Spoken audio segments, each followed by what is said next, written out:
সকলকে কথকের জার্নালে স্বাগত জানাই। ঈদ মুবারক, ঈদুল ফিতরের স্বাগত জানাচ্ছি সকলকে।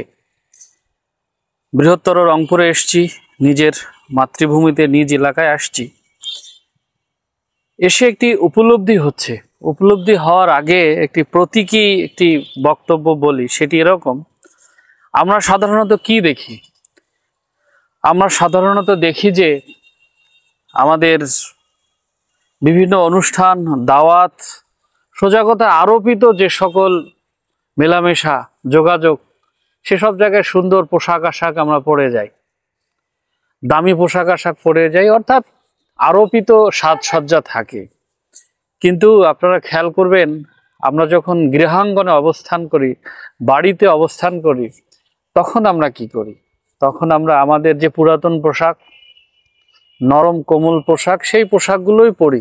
দীর্ঘদিন ব্যবহারের মধ্য দিয়ে যে পোশাকগুলো পুরাতন হয়েছে, সেই পোশাকগুলোই আমরা ব্যবহার করি আরামের জন্য।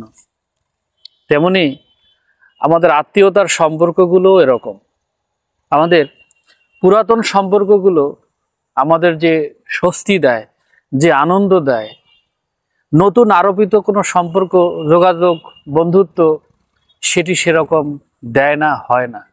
সে কারণে এই ঈদে কিংবা ছুটি ছাটায় আমরা যখন নিজ নিজ বাড়িতে ফেরত আসি, নিজের এলাকায় ফেরত আসি, আমাদের উচিত আমাদের এই পুরাতন সম্পর্কগুলোকে টিকিয়ে রাখা, জিইয়ে রাখা।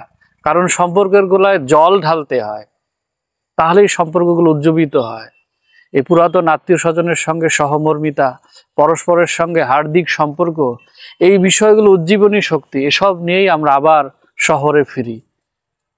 আশা করি আপনাদের সকলেই যারা নিজ নিজ গৃহে ফিরেছেন, গৃহে গিয়েছেন, এলাকায় গিয়েছেন, সকলেই আপনাদের আত্মীয় স্বজনকে নিয়ে, পরিবার পরিজনকে নিয়ে সুন্দর একটি ঈদ উদযাপন করুন। সকলের প্রতি ঈদুল ফিতরের শুভেচ্ছা। সকলের আত্মীয়তার বন্ধন শুভ, সুন্দর এবং মঙ্গলময় হোক। ধন্যবাদ।